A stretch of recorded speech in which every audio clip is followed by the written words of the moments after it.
There's an entire generation caught between two worlds, people who remember rotary phones and witnessed the first iPhone launch. Born between 1976 and 1985, you're neither Gen X nor Millennial. Researchers call you a Xennial, a microgeneration defined by a specific slice of history. You spent childhood in a purely analog world. Boredom was something you sat with. You memorized phone numbers. Missing your TV show meant it was gone forever. Then, right as you entered adulthood, the world went digital, suddenly. Most generations grow up in one technological paradigm. Zenials experienced both during the years you were forming your identity. Your teenage years involved passing physical notes, conversations that vanished, making plans without texting. You just showed up and trusted your friends would be there. Then, in your 20s, everyone got cell phones. You joined Friendster, MySpace, Facebook. You went from 3 ways to contact someone to 17 messaging apps and adapted. Here's why this matters. The prefrontal cortex, responsible for adaptation and learning, keeps maturing until age 25. Neuroscience confirms this. Zenials were in this high plasticity window when technology transformed completely. You were young enough that new tech felt natural, old enough to remember what came before. This created rare bilingualism. Gen Xers can be skeptical of technology. Younger millennials have no memory without internet. Zenials experienced both. You can have conversations without checking your phone, yet don't get anxious about new software. You remember being genuinely unreachable, an experience younger people don't have. You have a different relationship with privacy. Your embarrassing moments faded into memory instead of living forever online. That 7th grade haircut, that breakup, no photo evidence, just stories.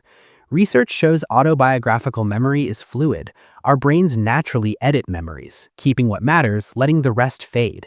When everything's permanently documented, that natural process gets disrupted. But here's the complication. You entered the job market around the 2008 financial crisis. Many experienced economic instability exactly when establishing careers.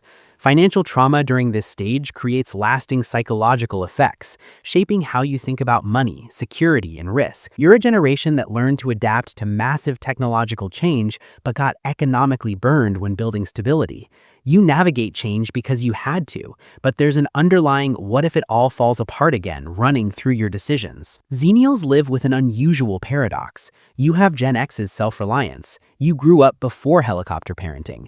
Your parents didn't know where you were for hours. You learned to solve problems independently, handle boredom without adult intervention.